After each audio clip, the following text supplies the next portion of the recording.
Well, do you recycle? About 1 in 3 Americans do, and we feel better when we see the trash when it ends up in the blue bin instead of the garbage can a lot of times. And we trust that it ends up becoming something usable again. Some does, but one item in particular, plastic, too often does not. And it's creating a worldwide environmental disaster. Oh, one some very smart people are working hard to solve. Have you ever sat and wondered how much of our day is spent handling something, anything, made of plastic, and then discarding it? Try it sometime. It might surprise you. We did that with a typical Minnesota family of 5 for a single week. But why does it matter? Doesn't it just get recycled? Out of sight, out of mind, right? But therein lies the problem, because the thing that makes plastic so great also makes it one of our worst and most difficult environmental challenges.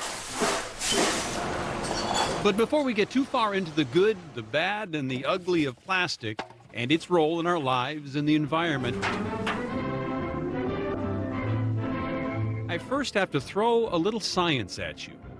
About 100 years ago, literally, some scientists got together and messed with some molecules and came up with polymers, the building blocks of plastic. The idea back then was to create a product that was stronger, lighter, and more durable than the natural materials of that time. Well, those scientists of old did a bang-up job. This new product quickly became the product for a world that was also quickly becoming industrialized, modernized, and populated. The use of this very unnatural material grew and grew and grew, and returning it to nature over time became a very big problem.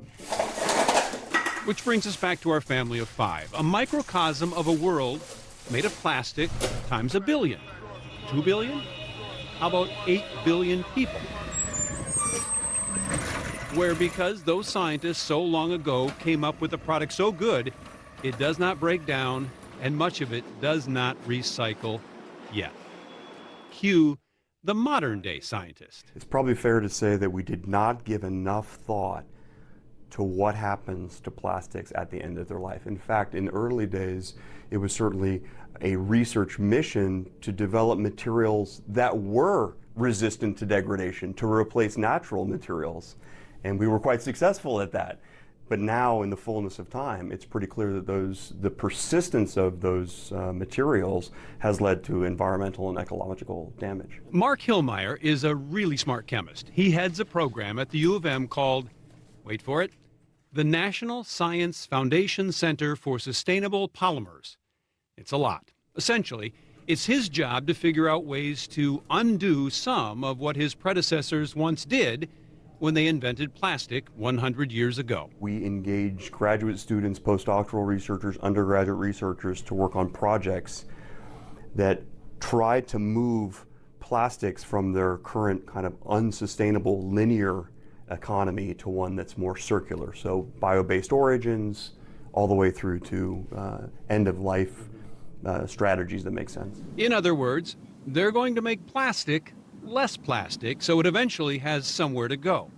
Think of the solution to this as, say, a plastic plate, with 1/3 of the plate eaten up by recycling, 1/3 reuse, and 1/3 consumer-conscious purchasing, with the focus for many squarely on that. Environmentalists believe the real long-term solution to limiting plastics in our world is to address it at its source, and that's where you and I buy the products that we use in our daily lives. In places like Terre Market in northeast Minneapolis, where every possible effort has been made to limit plastics that come and go from this business, run by an owner who had a plastics epiphany over her plastic toothbrush buried in a landfill. And I thought about how many plastic toothbrushes I had used over the course of my lifetime, and my family, and then my city block, and I thought that is a lot of plastic toothbrushes. So if I could do one thing, if I could make one swap to a more environmentally friendly option, I could displace all that plastic. In here, with items like bamboo toothbrushes, patrons are making conscious choices to avoid the trappings of plastic bags, wrappers, bottles, and other personal items. Some cost more, some cost less. All require new, small efforts to help solve the very big problem of too much plastic just sitting around. Have you ever done any math in terms of what a business like this, or we could break it down to individuals who shop like this, how much less plastic they may use in a given lifetime or a given year or whatever? So last year alone, it was something like 12,000 plastic bags, 24,000 jars were used here. Over 2,000 toothbrushes were purchased here, which those are bamboo, so those are compostable versus a plastic toothbrush. So you can really start to see when people start living this way, how quickly it makes a difference and how quickly we start just avoiding plastic from entering the recycling facility. And now back to our typical Minnesota family of 5 and their 1-week plastics haul. Impressive, but a mere molehill in a worldwide mountain of plastic, needing somewhere to go or something to eventually become. And for some context on this, Kelsey, this is a massive problem. Currently, more than 90% of the world's plastic ends up either in the landfills, like we showed you there, scattered about the Earth's surface, or in the Earth's waterways. Plastic just does not break down. No, and it's hard to see it like that in a big landfill. Yeah. But also, the toothbrush idea, I mean, that really hits home. Yeah. I think about, I do recycle, but then I'm like, oh, the toothbrushes and other little things. I haven't tried the bamboo ones, but they do break down, just like a chunk of wood would, obviously. And what a genius idea, and what a great market.